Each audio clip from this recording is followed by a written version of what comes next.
Au nom du Père et du Fils et du Saint-Esprit, ainsi soit-il. Prière Anima Christi. Âme de Jésus-Christ, sanctifiez-moi. Corps de Jésus-Christ, sauvez-moi. Sang de Jésus-Christ, enivrez-moi. Eau du côté de Jésus-Christ, purifiez-moi. Passion de Jésus-Christ, fortifiez-moi. Ô bon Jésus, exaucez-moi. Dans vos saintes plaies, cachez-moi. Ne permettez pas que je me sépare de vous. De l'esprit malin, défendez-moi. À l'heure de ma mort, appelez-moi, et commandez que je vienne à vous, afin qu'avec vos saints je vous loue dans les siècles des siècles, ainsi soit-il.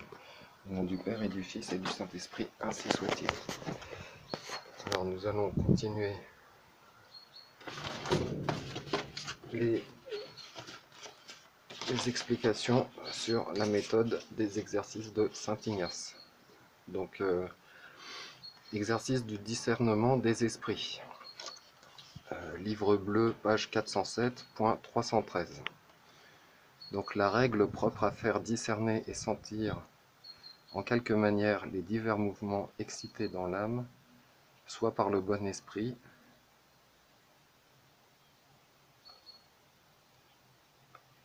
afin de les recevoir, soit par le mauvais, afin de les repousser. Voilà la définition du discernement des esprits. Il faut pouvoir les reconnaître. Qu'est-ce qui va les différencier, puisque le bon esprit va dire qu'il est bon, mais le mauvais esprit va dire aussi qu'il est bon. L'un dit la vérité et l'autre ment. L'ennemi est rusé. Le loup porte une peau de brebis, a dit Jésus. Utile dans la voie purgative, purificatrice, dans laquelle le pécheur se convertit, se débarrasse du péché. Le don de charisme est propre à saint Ignace et à l'ordre des jésuites. Les jésuites forment des élites en fait. Et certains francs-maçons disent que les seuls qui sont capables de les arrêter et de donner une alternative convenable, c'est l'ordre des jésuites. C'est pourquoi ils ont infiltré cet ordre. Sachant que les jésuites travaillent dans le monde et ne sont pas reclus dans des monastères.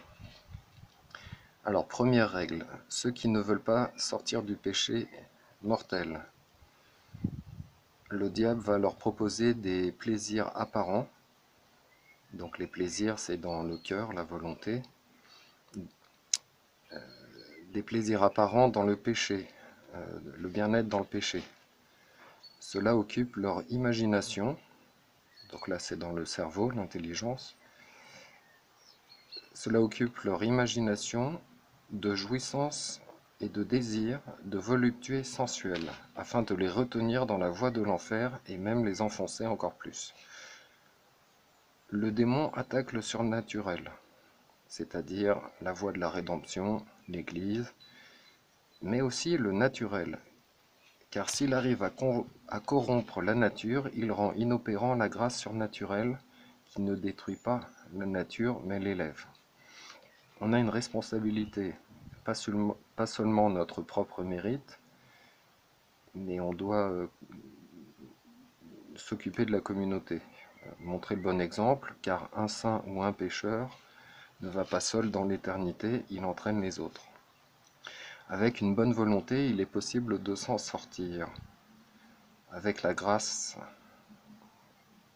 bien sûr.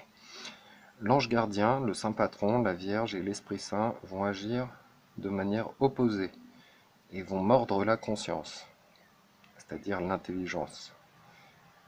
Ça va être, le démon va utiliser l'imagination et le bon ange va utiliser l'intelligence. Il va nous faire sentir les reproches de la raison. Donc le bon ange va s'appuyer sur nos sentiments.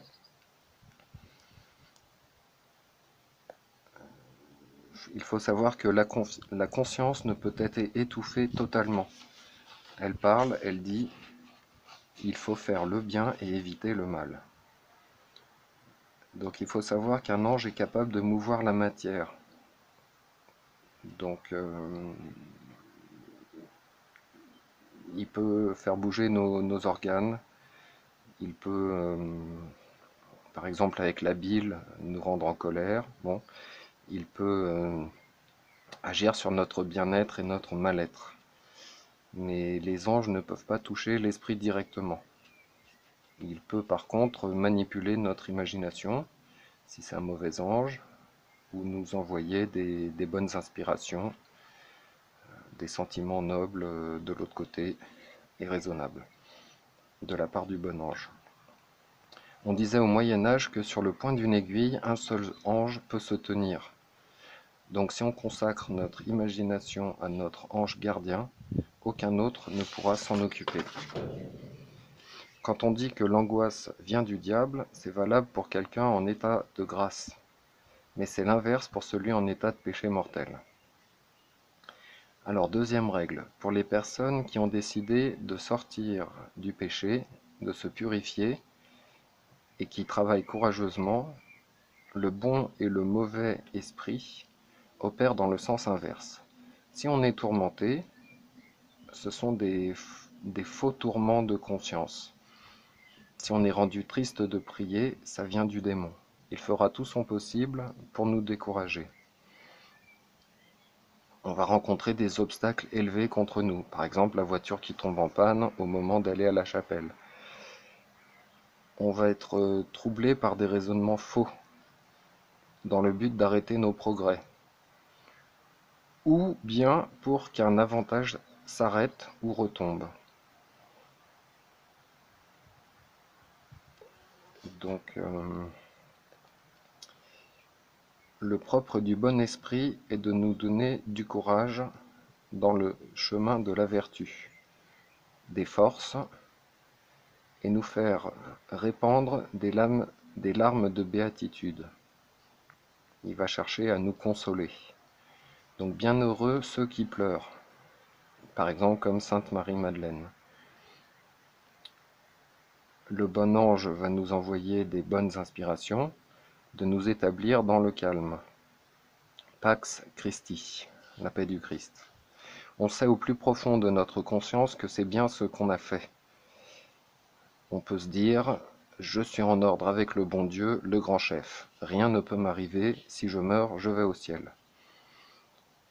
Il nous facilite la voie et lève devant nous les obstacles, afin qu'on avance de plus en plus dans le bien. Le point de référence, ce sont les 10 commandements, pour savoir de quel esprit ça vient. Le démon nous fait nous sentir bien dans le péché, mais ça n'aboutit à rien.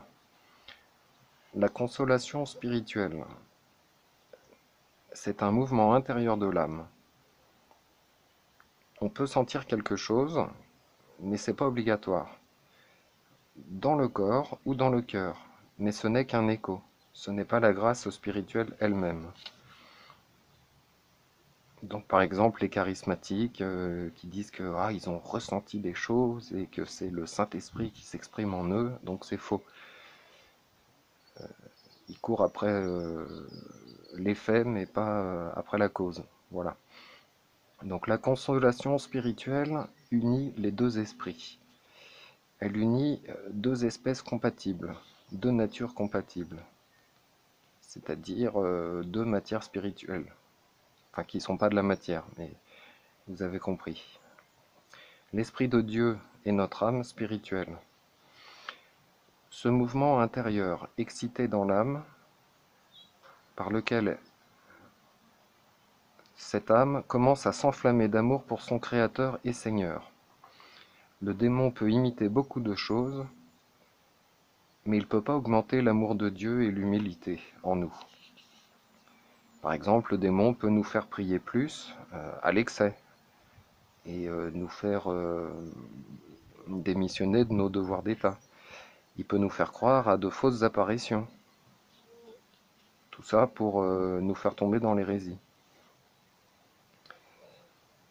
Alors quand on est dans la consolation spirituelle, on ne peut plus aimer aucun objet créé sur terre pour lui-même, mais seulement dans l'amour du Créateur de toutes choses.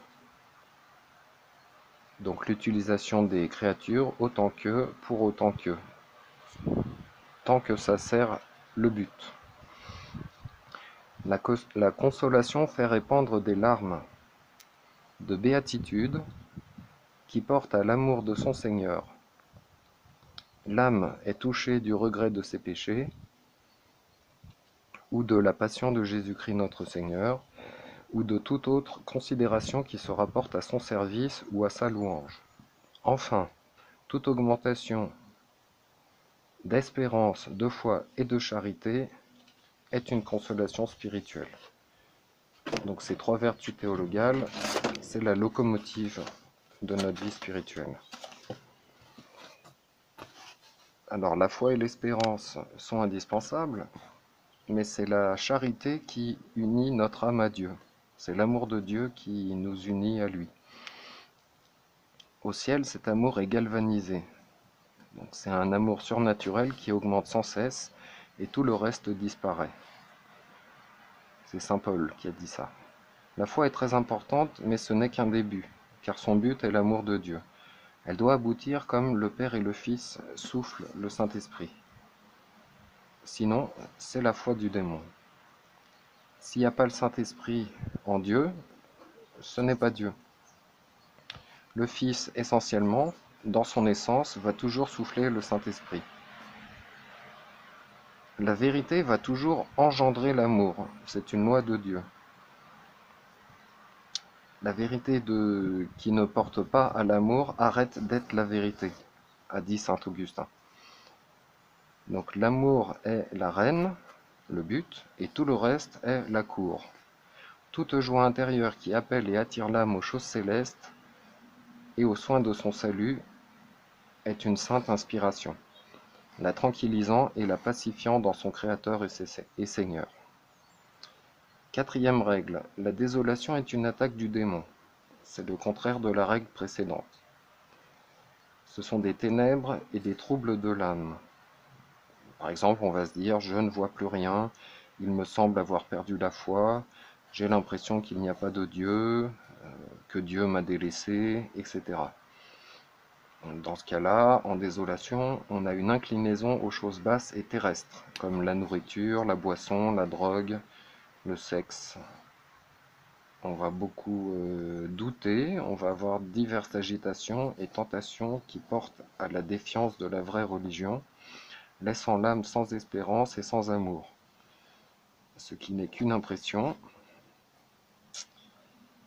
Mais voilà, c'est comme ça qu'on est impressionné. La tristesse vient du diable, parce qu'il est très triste. Voilà, même s'il se donne des airs de très joyeux, hein. La tristesse diabolique est le contraire de la tristesse édifiante de Marie-Madeleine. Alors, le démon essaye tout ce qu'il peut s'il n'arrive pas à nous remettre dans le péché. Il veut arrêter au moins nos progrès, et s'il ne peut pas arrêter nos progrès, il veut nous ralentir. Donc par exemple avec la tiédeur, c'est un ralentissement, mais c'est très difficile à corriger, parce qu'on n'est pas en état de péché mortel, mais on se met à faire le minimum, on a une paresse, qui est un ralentissement aussi, c'est le contraire de la ferveur. Et Jésus a dit qu'il vomit les tièdes. Parce que en fait, quand on est chaud, on est fervent, et quand on est froid, on est en état de péché mortel, mais c'est plus facile à convertir quelqu'un qui est froid que quelqu'un qui est tiède. Alors on se sent comme séparé de son Seigneur, comme Jésus-Christ sur la croix, qui a stoppé la vision béatifique pour pouvoir souffrir. C'est pour ça qu'il a dit « Mon Dieu, pourquoi m'avez-vous abandonné ?» On a envie de ne faire que le minimum. Les pensées de la consolation sont contraires aux pensées de la désolation. Alors, cinquième règle, au moment de la désolation, il ne faut pas obéir à ses pensées. Donc, il ne faut rien changer à nos résolutions, pas de décision. On doit attendre que ça passe parce que le beau temps va revenir. Il faut rester ferme et constant dans les résolutions et la détermination qu'on avait avant la désolation ou du temps de la consolation. Donc il n'y a pas de vertu sans prudence, donc soyons très prudents. Ordinairement, le bon esprit nous guide dans la consolation et le mauvais esprit cherche à nous inspirer vers un chemin qui ne permet pas d'arriver à une bonne finalité. Le bon esprit nous conseille, tandis que le démon est séducteur. Il va plaire, mais il faut voir à quoi ça va aboutir. Le catéchisme dit qu'il faut prier matin et soir, avant et après les repas, mais aussi en tentation et en danger. Donc plus il y a de tentation, plus il faut prier. Le chapelet n'est pas obligatoire en soi, mais il le devient obligatoire en période de tentation. Donc on ne change pas les résolutions, les décisions, mais on contre-attaque en donnant plus de temps à la prière. Il est utile de changer notre manière d'agir et de la diriger tout entière contre les attaques de la désolation. Donc plus de temps de prière, plus de temps d'attention à la méditation, examiner plus soigneusement notre conscience, donner davantage aux exercices de pénitence, etc., etc. Si le diable dit de ne plus prier le chapelet ou de ne jamais commencer, eh ben on fait une dizaine supplémentaire. Donc au lieu de 5 dizaines, on va faire 6 dizaines. Alors il y a plusieurs avantages. Les deux premiers, c'est que ça fait un mérite supplémentaire. Et deuxièmement, ça va décourager le diable. Ça va humilier le diable parce que son point faible, c'est la haine et l'orgueil. Il est mauvais perdant, il n'aime pas perdre, donc il s'en va. Troisième avantage, c'est que si on était sous l'influence du démon, eh ben on va sortir de la désolation. Donc une vie de prière plus intense permet de sortir de la désolation. Et le démon, il se calme que dans deux situations. Soit s'il arrive à nous faire pécher mortellement, soit si on a fait une contre-attaque. Le quatrième avantage, c'est que prier dans les moments où on n'a pas très envie et augmenter la prière dans ce cas-là, on fait le contraire de ce que nous suggère le démon. Ça permet de renforcer notre volonté, aguerrir notre volonté, être plus viril, qui est une qualité aussi bien masculine que féminine. On va dire une qualité masculine qu'on trouve chez les hommes et les femmes, plus ou moins. Et il faut être capable de sacrifice pour mériter son salut. Alors, suite à ce cours, il n'y a pas de méditation à faire, mais seulement vérifier si on a tout bien compris. Je vous remercie de votre attention et puis bonne digestion de ces enseignements. On va terminer par une prière. Je vous salue Marie, pleine de grâce, le Seigneur est avec vous. Vous êtes bénie entre toutes les femmes et Jésus, le fruit de vos entrailles, est béni. Sainte Marie, Mère de Dieu, priez pour nous pauvres pécheurs, maintenant et à l'heure de notre mort, ainsi soit-il. Au nom du Père et du Fils et du Saint-Esprit, ainsi soit-il.